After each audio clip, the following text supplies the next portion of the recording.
Ecclésiaste 8. Qui est comme le sage, et qui connaît l'explication des choses.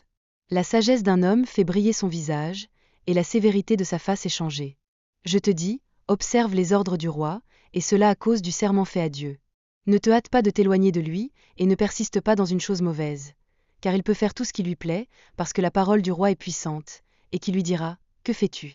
Celui qui observe le commandement ne connaît point de choses mauvaises, et le cœur du sage connaît le temps et le jugement. Car il y a pour toute chose un temps et un jugement, quand le malheur accable l'homme. Mais il ne sait point ce qui arrivera, et qui lui dira comment cela arrivera? L'homme n'est pas maître de son souffle pour pouvoir le retenir, et il n'a aucune puissance sur le jour de la mort, il n'y a point de délivrance dans ce combat, et la méchanceté ne saurait sauver les méchants. J'ai vu tout cela, et j'ai appliqué mon cœur à tout ce qui se fait sous le soleil. Il y a un temps où l'homme domine sur l'homme pour le rendre malheureux. Alors j'ai vu des méchants recevoir la sépulture et entrer dans leur repos, et ceux qui avaient agi avec droiture s'en aller loin du lieu saint et être oubliés dans la ville. C'est encore là une vanité.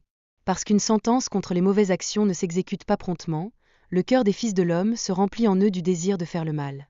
Cependant, quoique le pécheur fasse 100 fois le mal et qu'il y persévère longtemps, je sais aussi que le bonheur est pour ceux qui craignent Dieu, parce qu'ils ont de la crainte devant lui.